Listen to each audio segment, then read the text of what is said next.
Hello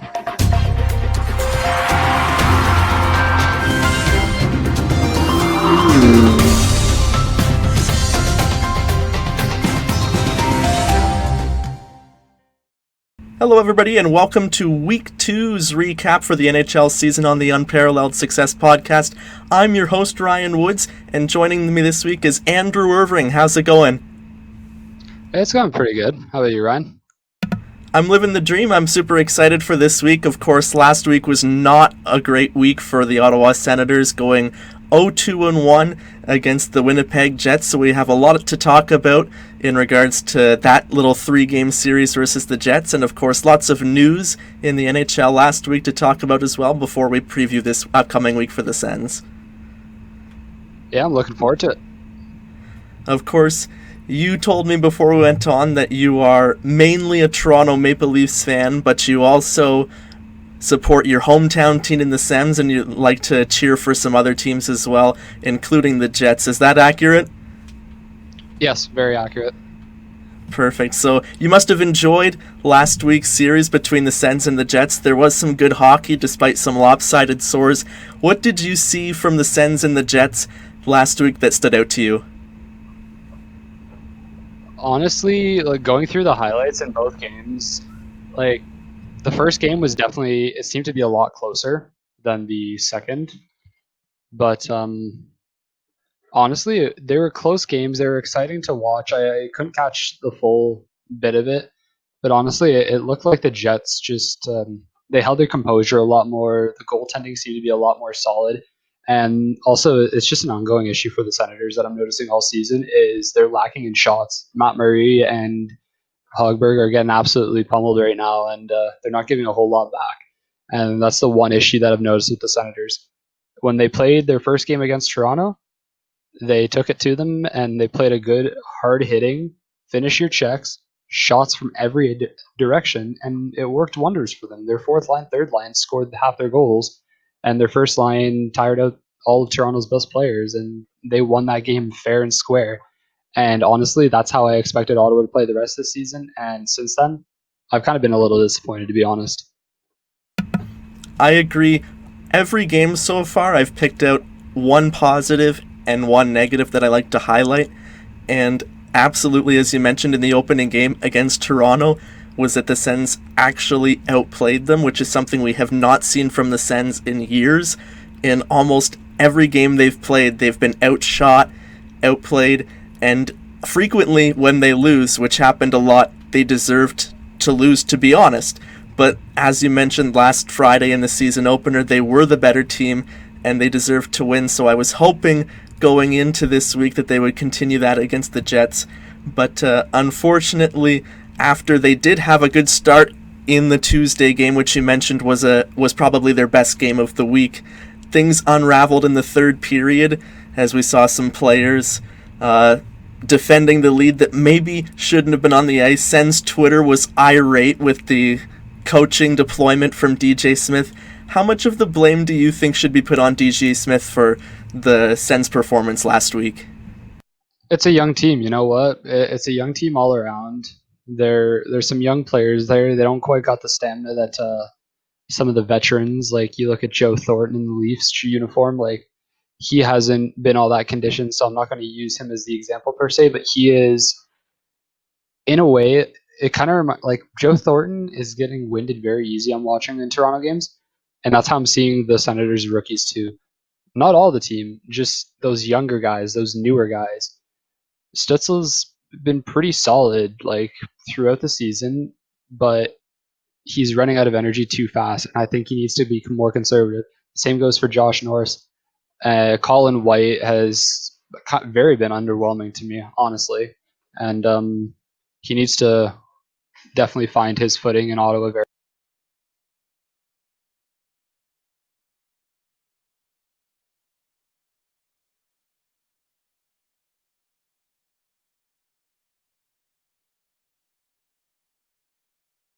At the deadline, Alex Galchenyuk is going to be big for the Senators if they use him right, and if Colin White doesn't watch out, he's going to lose his spot to him.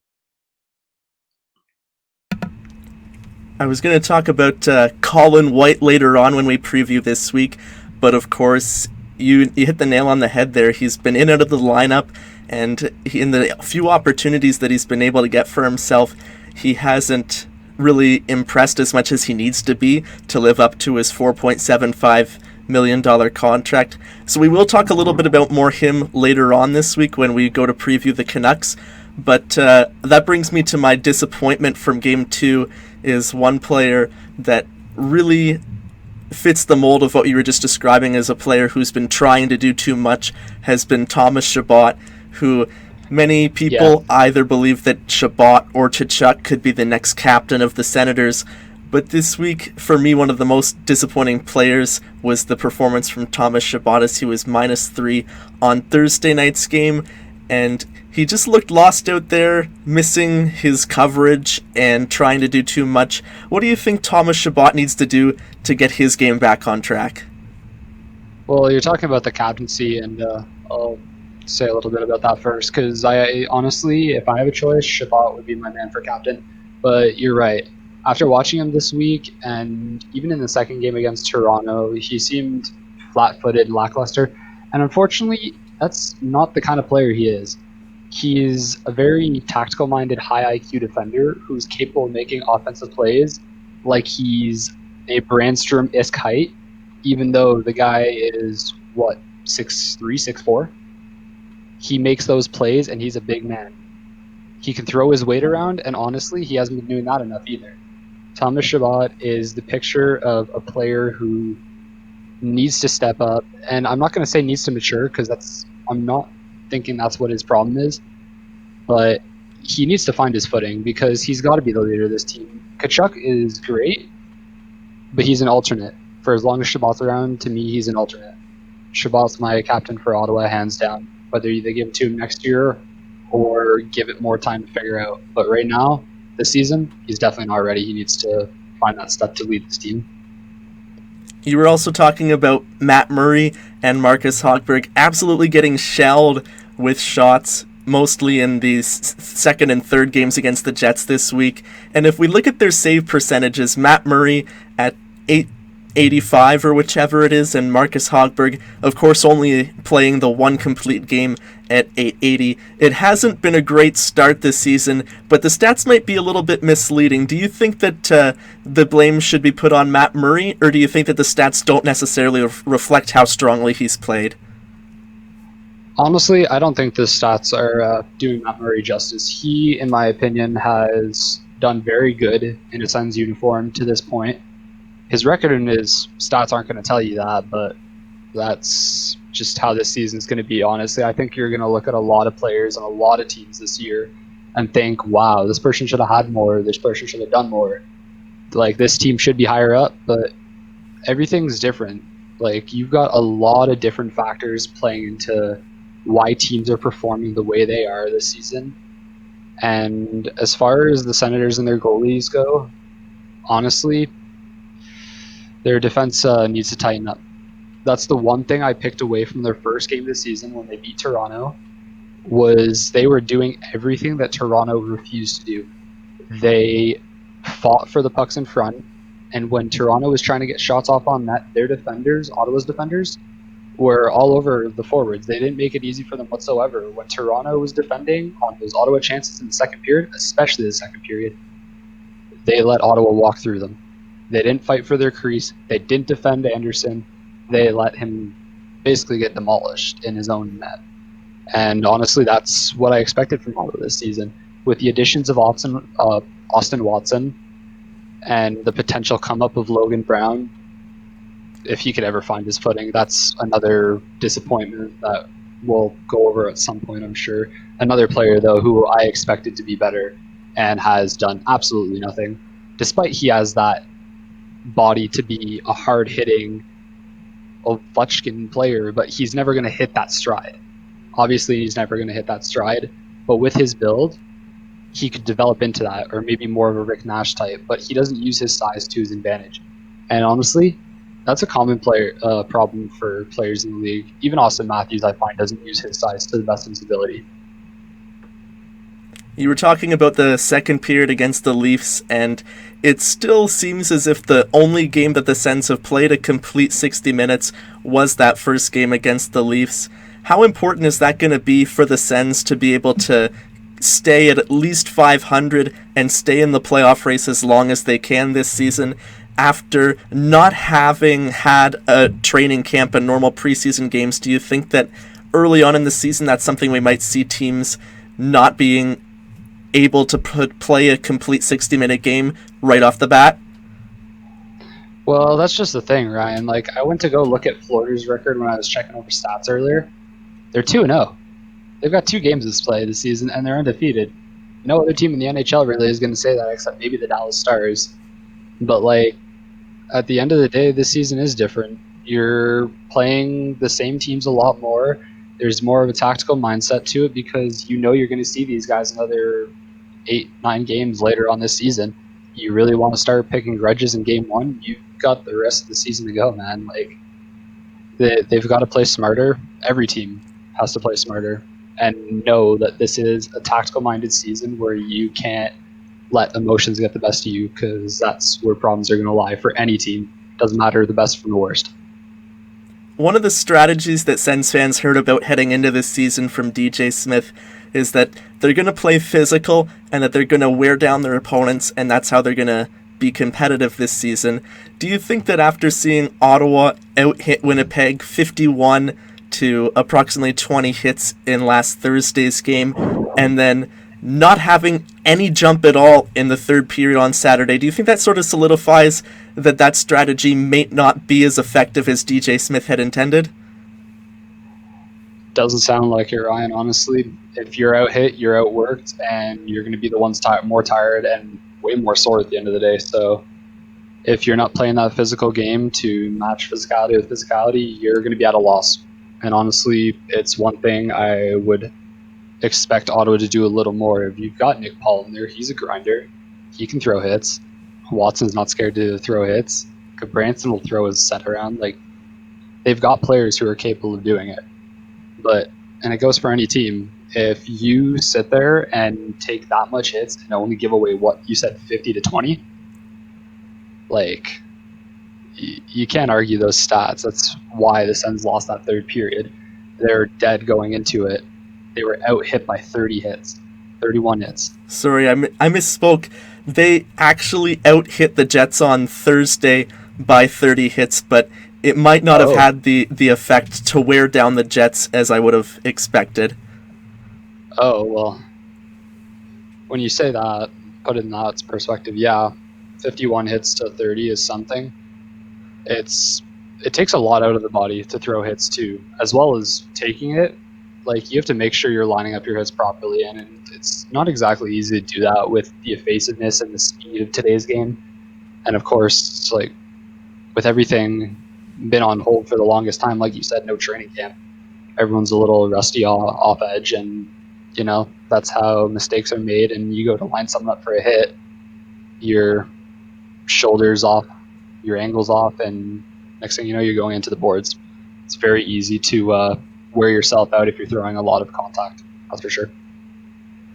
Unfortunately, last week was not great for the Sens, but there were some positives and negatives to take away from it that we talked about there. We'll continue to talk about the lineup later on in the episode as we preview tonight's game against the Vancouver Canucks, as well as the other games later on in the week. But now I want to talk about some other things happening around the league, so we'll go on to the waiver wire segment. First off, I want to talk about what your thoughts on are, of course, the big news out of the NHL last week was the Patrick Laine and Jack Roslovic for Pierre-Luc Dubois trade. Pierre-Luc Dubois and a third rounder this year, I recall. It's, yeah, like you were saying to start us off, I do cheer for the Jets. I like my Canadian teams, but I've liked Winnipeg ever since they came back. Airplanes are like one of my favorite icons, so to speak. So, like, having your team named after one helped. They're also Canadian, and I support just about every Canadian team with the exception of Montreal. But yeah, honestly, going into that trade, I don't see the hype in Dubois, unfortunately. Like, it's funny coming out of a Toronto fan's mouth, watching him score a hat trick on us last year in one of the crucial games. Yeah, that's funny to say. But honestly, coming out of that draft, like Laine and Matthews were neck and neck that first year. I don't really remember hearing Dubois mentioned a whole lot. But at the same time, it's something that I had on my mind the last couple of days when thinking about this trade is Columbus doesn't really get mentioned a lot. They're not one of those teams that see the headlines 24/7. So you actually tend to miss it. And when you look closer at Dubois' stats lines, they're actually not as bad as you'd think. So when you compare it to Laine, who's been an injury prone for a decent amount of time, and if I'm not mistaken, is on IR as we speak. So that speaks for itself. But at the end of the day, it's all three players. They want it out. What are you supposed to do with that? You can't have players who don't want to be with you. They all wanted trades. They all got what they wanted. Now they got to reap what they sow and spend their time waiting for the isolation to affect a kick out and move cross countries. And I'm sure that's going to be a difficult process, especially for their families if they're even able to go with them. But honestly, I don't think, to my knowledge, Laine hasn't signed any long-term extension. It's just Roslovic who signed a 2-year, and Roslovic's a Columbus native, so you can't help but be happy for him to be happy in his hometown, and especially in these tough times. But to call this trade, it's definitely a play to see scenario. But Laine and Tortorella's relationship is going to be the deciding factor in who wins this trade. If Laine and Tortorella work their differences out, Columbus is going to gain a very deadly scorer with potential of Ovechkin if you put him with the right people. Give him time. He'll make that trade worth it. I'm hoping Dubois is going to be that second line center who we've been looking for the longest time, and I have faith of it. He's also a hard hitter and a grinder, and he works his tailbone off. That much watching him against Toronto last year showed me. So I think it'll be a good trade for both teams. But that Laine Torts thing is going to be a decider. I agree with a lot of what you said, and the one thing that I disagree about was the hype about Dubois, because there's not too many 22-year-olds in the league who can put up 60, 70 points right off the bat. And of course there's a lot more elite players, but when it comes to Dubois, I think you're absolutely getting what you want in a second-line center for right now, and he has the potential to grow into an even better player as he's only 22 years old. But when you compare him to Patrik Laine, Patrik Laine is a he would be a 4-time 30-goal scorer if last season hadn't been shortened with COVID. And he's already off to, he had an amazing debut this season. So talent, it's hard to compare the two players, but the point I agree with you the most that you made is that all three players wanted out, of course. We hadn't heard from Roslovic, so I'm not going to assume what was going on there, but it's easy to forget that he was also a first-round pick, and he signed the extension in Ohio, so he, being a hometown boy, is happy to be there. But I want to ask you, as you mentioned, the key to this trade to determining who's going to win is whether you think Patrik Laine will be able to get along with Tortorella.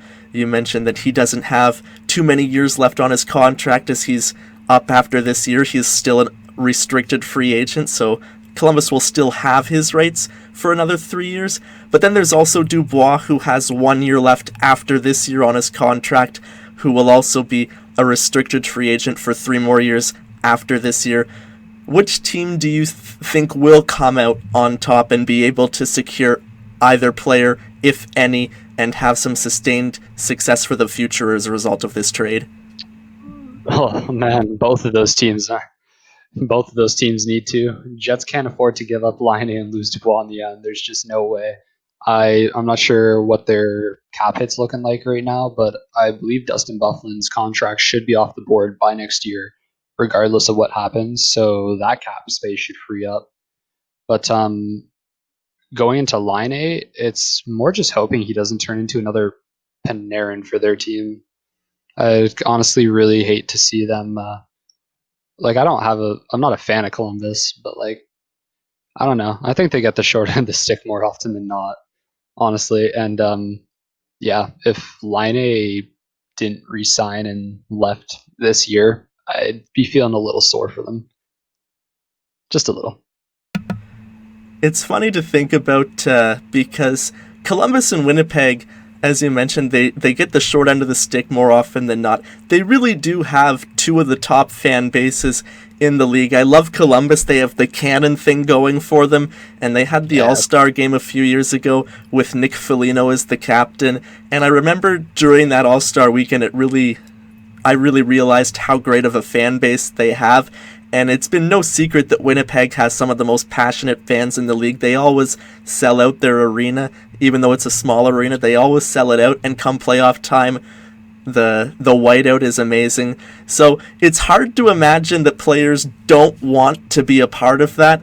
Besides the weather, there were so many jokes on Twitter this week about Ohio being the American Manitoba, and Winnipeg being the Canadian Ohio. So it's pretty funny, and it will be interesting to see how both sides of that trade work out. But another storyline that I wanted to talk about was something that Sens fans had a lot of interest heading into this season, being a lottery team in the draft. The New York Rangers came out of nowhere to win the draft lottery and select franchise potential player Alexis Lafreniere. But through the first 5 games, he's been held off the score sheet, 0 points in his first 5 games. What are your thoughts on Lafreniere's slow start? Well, he's a -3. He's got 1 penalty to his name and 6 shots. That's about all his stats board can really say right now. I haven't really watched any of the Rangers games live. I've seen a couple of highlights. And Lafreniere is nowhere to be seen. And you know what? I'm not too sure what the issue is here. Rangers are struggling, and I don't get why. We're talking about team later on how teams that surprise us and disappoint us, but Rangers are a team that were God sent to this draft this year, and so far Lafreniere has done nothing. And a lot of people, including myself, were thinking, you know what, New York's going to be the death of that kid. He just signed a death warrant going there. But at the same time, he's with a lot of talent. So he's got a chance to, start a career. He doesn't have to stay there his whole life. He never said he would. He'll want to go back to Canada at some point, no doubt. But 5 games in, he's looking a little lackluster, and I don't really know what his issue is because Adam Fox is over there on defense, and he's got a goal and 3 assists. He's no issues. Kako's got 2 goals. Panarin's got 6 points. Zibanejad's only got 2. Just about every player on that Rangers team has a point, except Lafreniere. And I don't even know where to start with that. I've got nothing. I expected a lot more out of him, honestly. I've had the chance to watch 3 Rangers games so far. I really enjoy their team because of Zibanejad being a former Senator, and Panarin's one of the top talents in the league, and Igor Shesterkin has such a high ceiling with his potential as a goaltender. So I've watched 3 of their games so far, the first against the Islanders and then the last 2 against the Penguins, and he has had a few chances, but like you said, he really hasn't been anywhere to be seen. And normally what we would see with players who don't perform in the first 9 games of the season is they might get sent back to junior. How different does this season make that decision for the Rangers, being that we don't know what's going to happen with the CHL this year? And do you think that sending Lafreniere back, if that even was an option for them, would have an impact considering how he's already done everything there is to do at that level? Well, that's just the trick with it, Ryan. He hasn't done enough to convince me that he should be there. But you want to save a year of contract if you can. But you're absolutely right. There's nothing he can do in Rimouski. I would say if he could just drop to the AHL and play there, that's a good way to develop. But he's too young to do that. It's either he's back to the juniors, which might not even play. That's not going to do him any favors. But you know what? If he goes and plays even a couple games and their season gets canceled, maybe he'll find his footing back. But honestly, I just don't see it, especially this season. This season's such a fluke with everything, and Rangers aren't even doing that good to begin with. So save a year on his contract. Drop him down. hope to God that he gets a chance to play and he gets his confidence and swagger back. Like maybe a couple games from now, we'll see a different version of him. But just right now, I honestly think he needs to go down and find his confidence back because he hasn't played hockey in a long time, and these 6 games that he's played in the NHL have showed just that. Moving on to some teams in a more general sense after the first, however long it's been this season, the first almost 2 weeks now. Has there been a team that stood out to you that's exceeded your expectations so far? Minnesota. The Minnesota Wild have actually really jumped out at me, especially with Kirill Kaprizov? Kaprizov. It's on the tip of my tongue. Yeah, no, they've really surprised me. He's knocked my socks off. I was watching a training video of him in practice yesterday, or like pregame, and some of the things he was practicing, like we always talk about Elias Pettersson and like Nils Hoglander for another example back in the World Juniors and the crafty goals he came up with last year and the year prior. But like Kaprizov, he's got a creative little mindset there. So he's going to be a player that I watch a lot more closely.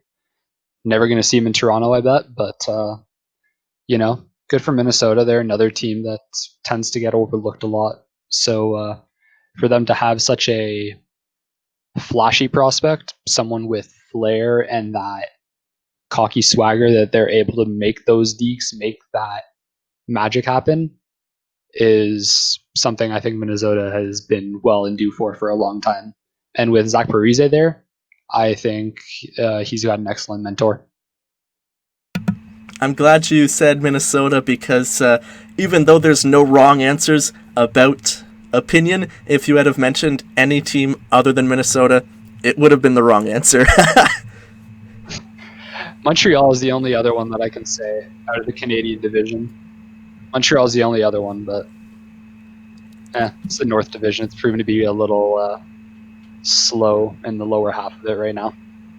A little bit unpredictable. The only other team that I want to bring up is the New Jersey Devils, because they've quietly accumulated a 3-1-1 record to start the season, and their goaltender, Mackenzie Blackwood, is going to be a Vezina contender for years to come. He's been just phenomenal for them, a team that nobody really considered to be a playoff team at the start of the season, but he's dragged them into the fight. Unfortunately, he's been out of the lineup for the past 2 games, but even Scott Wedgwood has come in to provide some stable defense or goaltending, and their defense has been so solid to give them a chance to win every night. And Jack Hughes has also took a huge step forward this year. Yeah. Is there anything that you would like to add talking about the Devils? Yeah, no, absolutely. Jack Hughes was you hit that one on the nail for sure, because Jack Hughes had a great start to the season. Definitely has been more noticeable. Definitely has found another level of maturity, I'm finding, which is very important on a young team such as the Devils. And they've got some pretty good prospects in their ranks. Nico Hischier obviously is one of them. And going into their goalies, well, Mackenzie Blackwood, former Barrie Colt, if I'm not mistaken, he put up great numbers in the OHL, and then for the longest time floated like in between that and actually playing for the Devils. And then with the Corey Schneider dilemma that they had last season, the season prior, he got his shot, and his stats would have said, oh, it's just another backup, whatever, throwaway. But honestly, his play is something else. And this season, it's been phenomenal. Absolutely phenomenal. And I couldn't be more happy to see a goalie who was taken so quietly has flourished so naturally. It's, to be honest, what I'm hoping for Devin Levi and the Panthers to get. Because, we both broadcast in his league last year. We know what he's capable of. He's a great guy, excellent student, amazing goalie, who's playing the World Juniors with a fractured rib, might I add. But it's another type of goalie that you really hope the best for, just because he was taken so late. But like you're talking about Shesterkin,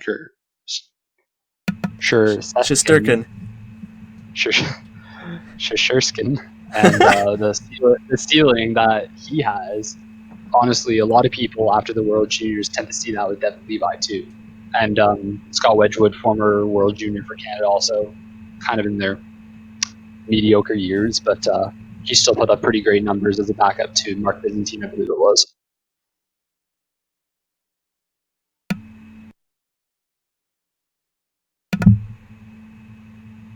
Sorry, I lost you there for a second, but there we go. Right. Perfect, we're back.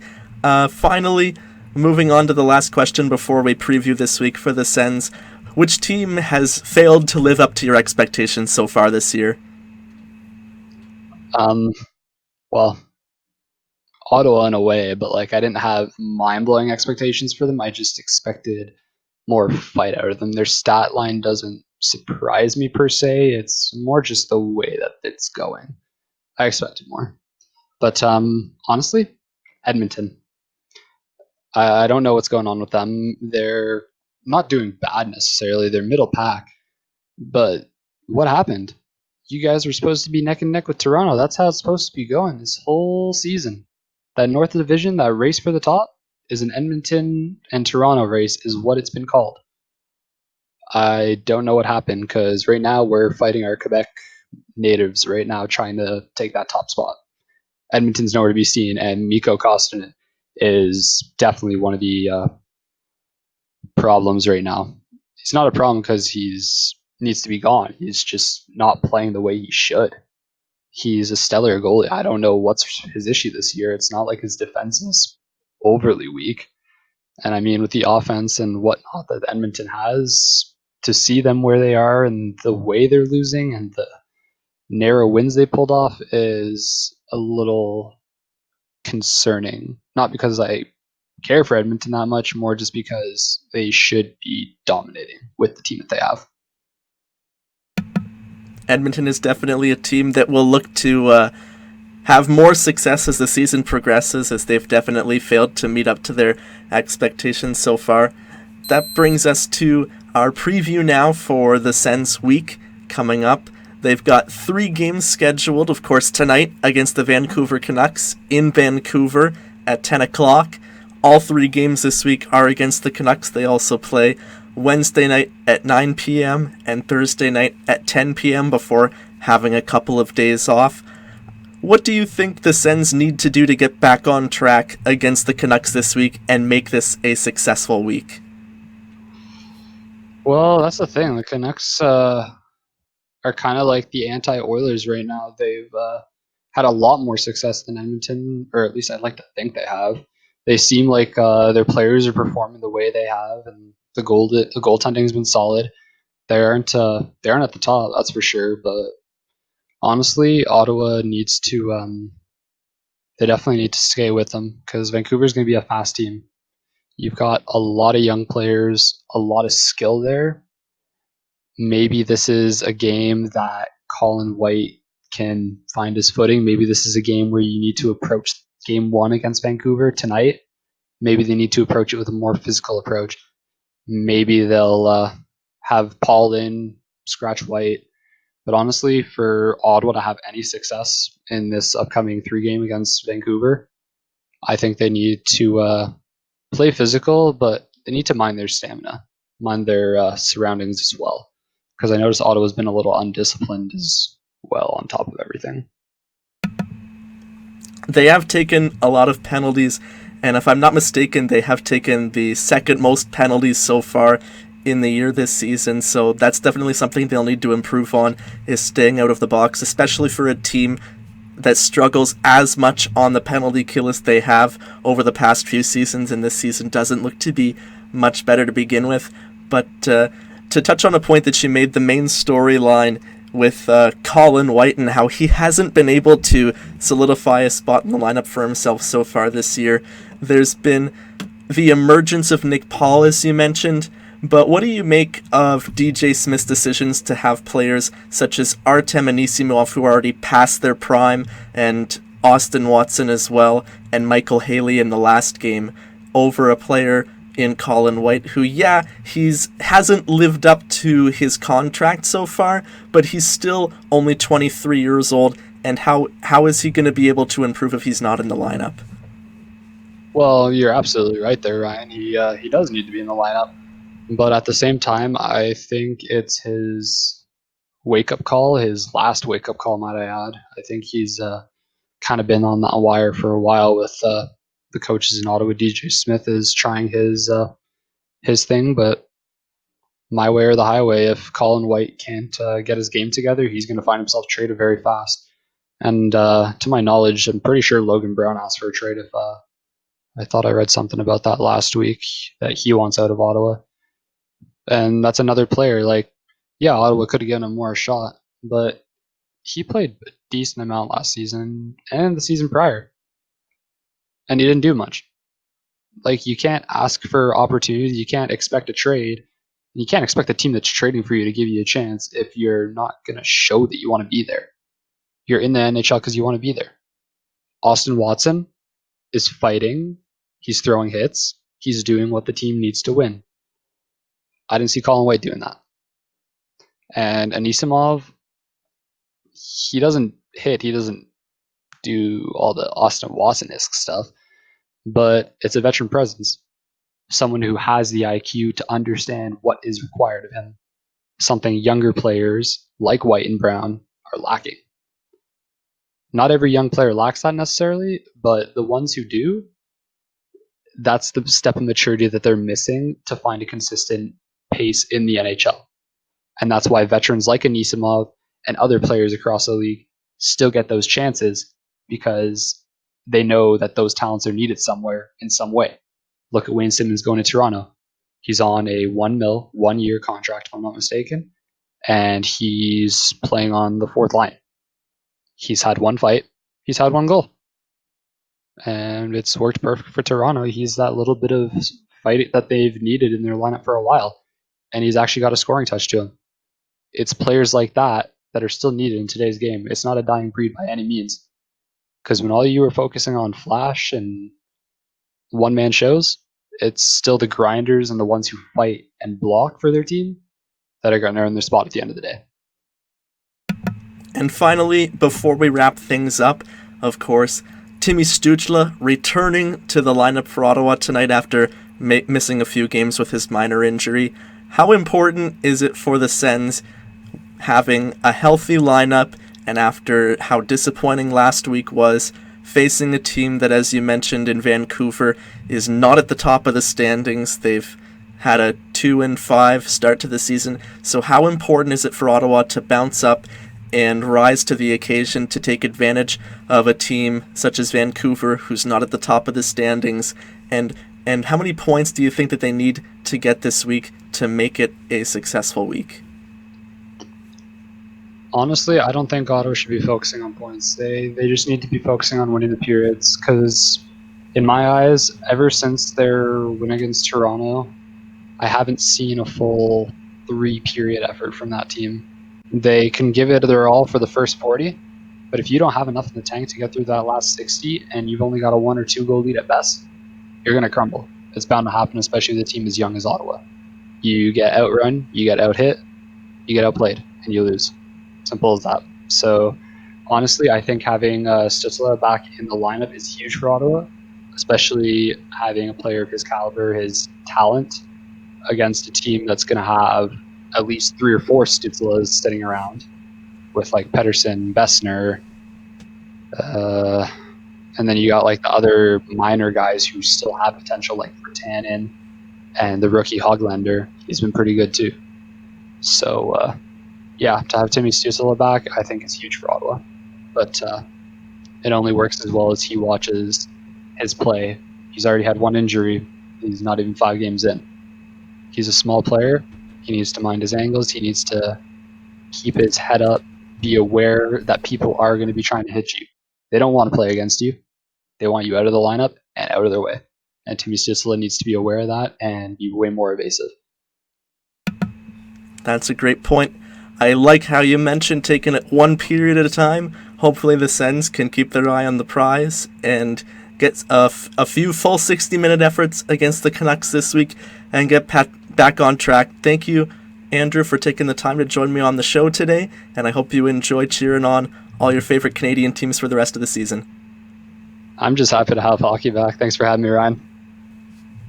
Thanks again to Andrew Irving for coming on this week's recap for the NHL. I will be back next week with Matthew Bostelar, who will be joining the show. He was on the original episode Phillips of the Unparalleled Success podcast, and he's a really funny guy, so we're going to talk all about all of the games that take place this week, and we will recap that next week. Thanks again for tuning in. If you enjoyed this episode, feel free to leave a comment, or subscribe on YouTube, or listen on all other podcast platforms as well. Take care, everyone, and go Sens go!